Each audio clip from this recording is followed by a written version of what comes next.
Hello, Allyane here. It's no secret that I'm incredibly frustrated with Overclock and its current design. I was very cautiously optimistic during Overclock Beta 1. I had a lot of fun with the silly as hell mother whale mechanic. Is that a mother whale? Wait, is that a mother whale? That's where this clip, for example, comes from. But generally speaking, now I have to question, have the devs played a roguelike and do they even know what makes it fun? You know, roguelikes that are really fun, I would recommend Risk of Rain, Binding of Isaac, Hades, Slay the Spire. And adding a roguelike element to a section of the game is nothing new when it comes to video games. I am seeing a lot of the failures when it comes to game design in Overclock that I have already seen in Torghast in World of Warcraft back during my MMO days. So there is a lot of parallels there that I'm seeing that make me frustrated and that just make me say it's gonna be dead on arrival if they continue down this path. Also, you gotta understand, roguelikes in gacha games aren't anything new. There is a roguelike mode in Arknights called Integrated Strategies. There is a roguelike mode in Punishing Grey Raven, Recitativo di Fantasia, and Cursed Waves. There is the simulated universe in Honkai Star Rail, and there's more and more. Higa, Neural Cloud, you name it. There's roguelike elements. Some are good, some are not so good. So what makes a roguelike game fun and a roguelike mode game fun in these type of games? Well, it's essentially the replayability and the builds that you can do. That's the core fun of the game. You can make very silly, over-the-top, overpowered builds or very silly, like, fringe, think-outside-the-box builds with what the developers give you as tools. So, Simulated Universe, you had like this very silly capitalism wins where you would buy out the entire shop.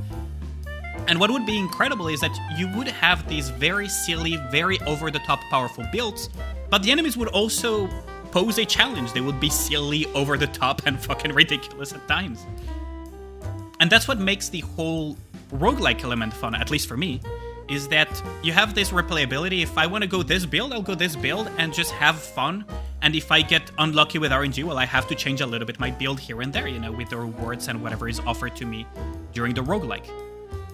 Nikke's Overclock is an incredibly fucking bad roguelike. Sorry for the word, but it's a really fucking bad roguelike. The buffs are incredibly boring. They don't even hold a candle to Simulated Universe's relics and the buffs in general, or even Arknight's version of the relics, or Punishing Grey Raven's versions of it. Like, these buffs are genuinely glorified overload lines for the ones that are useful. There are some that are a little bit different, but for the most part, it's glorified cubes or glorified overload lines. So it's a very, very boring system that doesn't bring much to the table besides passive stats and passive stuff that you barely see take effect. So the buffs are incredibly boring, but it doesn't even help that the buffs are boring and you have to fucking farm them. So if you're a weaker player trying to clear 25, or if you're a player that likes to push higher levels of Overclock, you have to farm a very good buff chain beforehand. And that process takes hours. It's so annoying. It's frustrating because you have to clear and re-clear a stage that you know you will be able to clear quickly.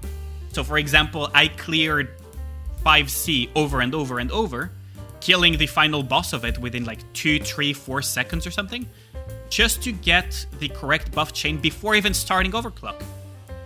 Which is honestly completely unnecessary.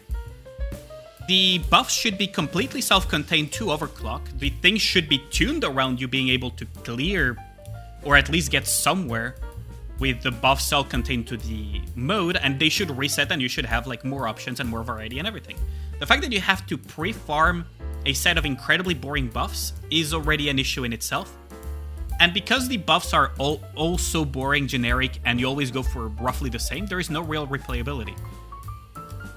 So this is like, you have this very frustrating loop cycle where you're gonna just clear it once, you're gonna farm and be very frustrated farming, you know, the buffs. You're gonna clear it once, and you're gonna just be done with it and never touch it again. That's such a waste of a game mode. The other thing is that the stages are genuinely more frustrating than interesting. There is my tweet about this devs having a stroke when creating designed levels and designing Overclock in general. And I stand by it. It's such a stupid fucking design. It's just frustrating. There is no real... It's just a fucking DPS check where you have to balance out things and just freaking clear as quickly as possible. There is no usage of any interesting stuff that you could have in a roguelike. Another frustration as well is just the fact that there's actually no change from one season to another so far. There is no real improvement. It's just the same fucking thing from beta 1 to beta 2. So what did they change? Just the fucking types of risks? That is super easy. There is literally no need to make us wait that long in between seasons if that's the route they're going to go anyways. Because it's super boring anyways. It's like, fucking hell. It's, in the end, a glorified simulation room. It's boring, it has no replayability, the buffs have no value whatsoever, and at the end of the day, it's just that. It's a glorified simulation room with a little bit of extra difficulty that you will just clear once per cycle and you'll be done with it. You have this thing that you're going to be farming on cycles that is bad. That is genuinely bad. It's like, for example, when you create a game mode that your players are going to interact with very frequently, you better make it good, because they're going to be interacting with it so much that if it's bad, you're just going to have people be frustrated and leave. That's the truth of it. And in terms of game design, it is incredibly baffling. The developers somehow managed to not only get the entire concept of fucking roguelikes completely wrong, because holy shit, no replayability, everything is boring in terms of buffs and everything, there's no real build, and there is no real, like, variability or stuff that you can do, but they also got the fucking other part of the game design wrong. They somehow managed to antagonize both the low-end and the high-end players simultaneously, and it makes no sense. They decided, in infinite wisdom, like, I don't know what kind of crack they were on, to cap the level, meaning that it's not level synced, and this is something that I talked about during a podcast. My concern was in the fact that they were implying that they were going to put cosmetic titles and stuff like that tied to high clearances. And if they make it like that and it's not synchronized to the level, because in, for example, Union Raid, it's kind of quote unquote fine because you get carried by other people that are like significantly more whale than you. Solo Raid, it's fine because you're level synced. So technically, it's more a matter of OL skill investments and whatnot. So it really doesn't matter. But for Overclock, it's capped at 400, and I can tell you that not a lot of people are hit level 400. Yep, so if they put cosmetics and stuff, and the thing is tuned around you being near level 400 for the like absolute level 50 clear, right? The maximum difficulty clear, and it's seasonal instead of letting people build towards it, we're gonna have a problem. Is that if they make this and they make it seasonal and they add certain types of cosmetic rewards for clearing very high, which in a sense they did, because they added a tab on your profile that shows how high of overclock you have cleared in the past for each season. So it's not exactly a cosmetic, it's a glorified cosmetic to kind of show in terms of vanity how high you had cleared per season. And in that podcast I talked about how much it is an issue because it's not level synced, it's level capped, meaning that if you're a very big whale, you're getting nerfed down to 400, meaning that people like Scaro, people like Lenny, people that I know, are getting toned down from level 400 and something, level 600 and something, down to level 400. Which means that it's another game mode where, you know, them getting Cordos is completely pointless. That's fine, though. What is also very impressive, though, is that instead of syncing everyone up to 400, they left everything below 400 unsynced. Meaning that all of the weaker players, and even players as strong as myself, by the way, will have almost no chance at clearing the maximum difficulty of it because sync or levels are incredibly important when it comes to clearing things.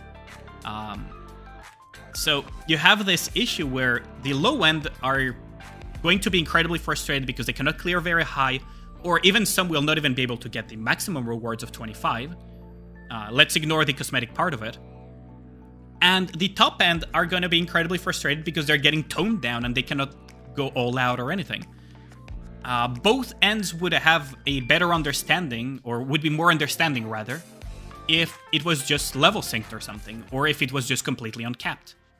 So, what the hell? Like, what was the reasoning behind it? Because if it's to incentivize spending, you're counter-incentivizing the people that are willing to spend to get those levels, while simultaneously antagonizing the people that are not willing to but still play the game because they enjoy it. It's just an incredibly baffling design decision, on top of the fact that they seem to have implied that, as I said in the podcast, as you saw in the little segment, that they would add cosmetics and stuff for clearing higher than the minimum for maximum rewards.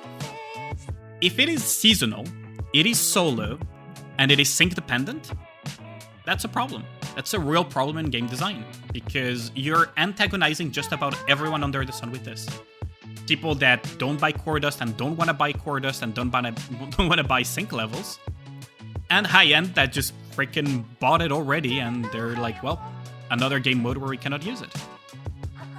So I don't understand where they're going with all of these design decisions for Overclock.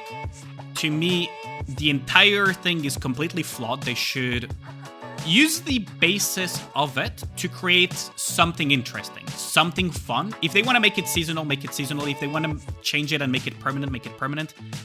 Just do something to make it interesting and make us willing to interact with it, because at the moment, this ain't it. With that out of the way, Allyane out, and catch you on the next video.